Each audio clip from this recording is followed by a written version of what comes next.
দুই দল ছিল, লাল এবং সবুজ। রেজাল্ট লাল দল 7 উইকেটে জিতেছে। বড় ভাইয়ের দল।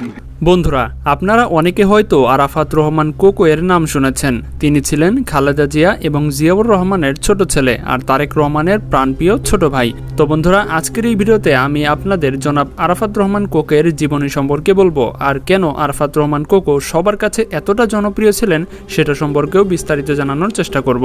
তাহলে আর কথা না বাড়িয়ে চলুন ভিডিওটি শুরু করা যাক। জনাব আরাফাত রহমান কোকো 1969 সালের 12ই আগস্ট জন্মগ্রহণ করেন হাসপাতালে নেওয়ার পথে অ্যাম্বুলেন্সে। পবিত্র আরাফার ময়দানের নাম অনুসারে ছেলের বাবা জিয়াউর রহমান তার নাম রেখেছিলেন আরাফাত রহমান। বাসায় আরাফাতকে আদর করে ডাকা হতো কোকো নামে। বিশেষ করে এই নামটিতে তার মা বেগম খালেদা জিয়া সবচেয়ে বেশি ডাকতেন। তাছাড়া তার আরও একটি নাম রয়েছে দোদো। বাবার মতো শ্যামবর্ণ গায়ের রং, মায়াভরা চোখের চাহনি। তার বাবা জিয়াউর রহমান 1971 সালে মুক্তিযুদ্ধের রণাঙ্গনে স্বাধীনতার ঘোষণা দিয়ে ঝাঁপিয়ে পড়েছিলেন সম্মুখ সমরে।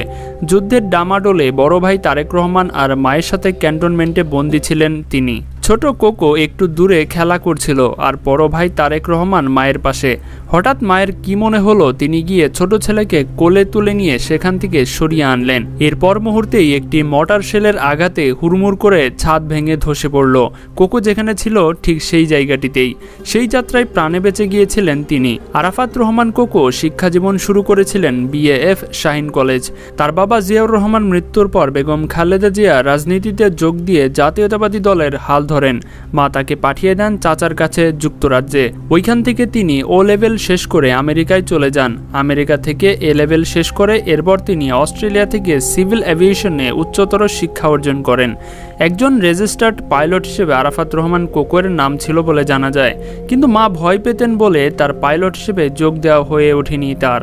এরপর ফিরে এলেন প্রিয় মাতৃভূমি মায়ের কোলে বাংলাদেশে। জনাব আরাফাত রহমান কোকো ছিলেন অত্যন্ত ন্যায়পরায়ণ ধার্মিক একজন মানুষ। বুঝতে শেখার পর থেকে তিনি কোনোদিনও রোজা বাদ দেননি বলে জানা যায়। নামাজ পড়তেন নিয়মিত। জন্মদিন ধর্মীয় রীতিনীতির বিরুদ্ধে বলে জন্মদিনে কেক কাটতে চাইতেন না তিনি। বাবার মতোই খুব সাধারণ জীবনযাপন করতেন আরাফাত রহমান। খেতেন খুবই অল্প পরিমাণে। হৈহুল্লোড় আর উচ্চস্বরে মিউজিক পছন্দ করতেন না। নিরিবিলি জীবন পছন্দ করতেন তিনি। নিয়মিত খেলাধুলা করতেন কোকো। ক্রীড়াপ্রেমিক আরাফাত রহমান কোকো ডেভেলপমেন্ট কমিটির চেয়ারম্যান থাকাকালীন সময়ে বিসিবিকে নিয়ে গিয়েছিলেন এক অনন্য উচ্চতায়। তার হাত ধরেই আন্তর্জাতিক মানের খেলোয়াড় তৈরি করেছিল বিকেএসপি। আজকের বিশ্বসেরা সাকিব, তামিম, মুশফিকরা তার হাতেরই কারিগর। ওএলডি এবং এইচএসের চেয়ারম্যান ছিলেন তিনি। বাংলাদেশ ক্রিকেটে তার এই অবদান স্বীকার করতেই হবে। বিভিন্ন সামাজিক ক্রিয়া এবং সাংস্কৃতিক কাজের সাথে তিনি খুব ঘনিষ্ঠভাবে যুক্ত ছিলেন এই আরাফাত রহমান কোকো। নিজে ক্রিকেট প্রেমী হলেও ফুটবলেও তার গভীর অগ্রযাত্রা ছিল। বাংলাদেশের কোনো ফুটবল ম্যাচ হলে সহপরিবারে নিয়ে ফুটবল খেলা দেখতে যেতেন আরাফাত রহমান কোকো। তার উদ্যোগে বগুড়াতে আন্তর্জাতিক মানের স্টেডিয়াম নির্মাণ করার কাজ শুরু হয়েছিল। সেই স্টেডিয়াম নিয়ে বগুড়াবাসী যেমন গর্বিত, একই সাথে তিনি স্থান করে নিয়েছিলেন সবার হৃদয়ে। হৃদয় ভরা ভালোবাসা নিয়ে জন্মেছিলেন কোকো আর পেয়েছিলেন সবারও ভালোবাসা। আরাফাত রহমান ছিলেন বাবা মায়ের অত্যন্ত আদরের সন্তান আর তারেক রহমানের অধিক প্রাণের ছোট ভাই। ভালোবেসে বিয়ে করেছিলেন শর্মিলা রহমান সিদ্দিকে।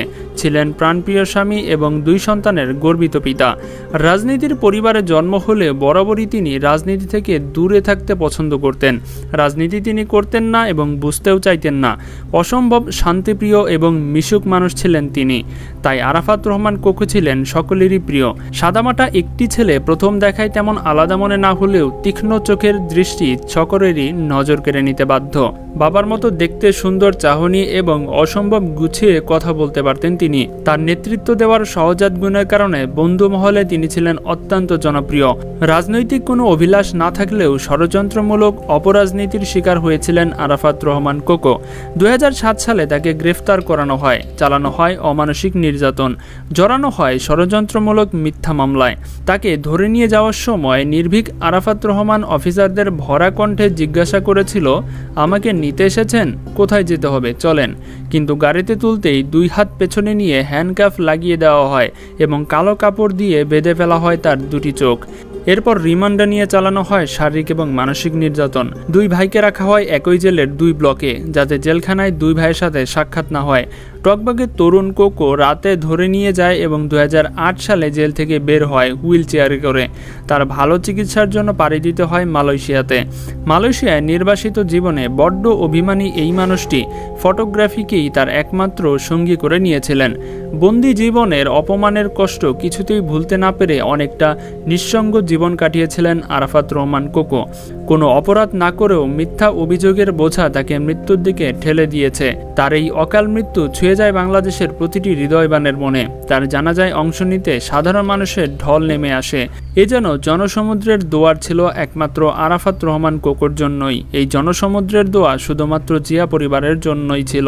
ছোটবেলায় বাবাকে হারিয়ে বাবার আদর থেকে বঞ্চিত হয়েছেন, পড়াশোনার জন্য দীর্ঘদিন বিদেশ থাকায় আর সবশেষে রাজনীতির বলি হয়ে মৃত্যুর আগ পর্যন্ত প্রাণপ্রিয় মা এবং বড় ভাইয়ের স্নেহ থেকে বঞ্চিত হয়েছেন।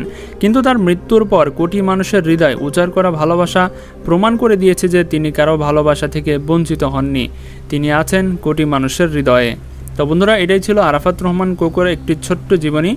তো ভিডিওটি কেমন লেগেছে সেটা অবশ্যই কমেন্টে জানাবেন। আর ভুল ত্রুটি কোনো তথ্য দিয়ে থাকলে সেটা অবশ্যই আমাকে সঠিক সোর্স অনুযায়ী ধরে দিবেন। ভিডিওটি ভালো লাগলে লাইক এবং চ্যানেলটি সাবস্ক্রাইব করবেন। তো দেখা হচ্ছে পরবর্তী পর্বে। আজকে আমার থেকে বিদায়। আল্লাহ হাফেজ।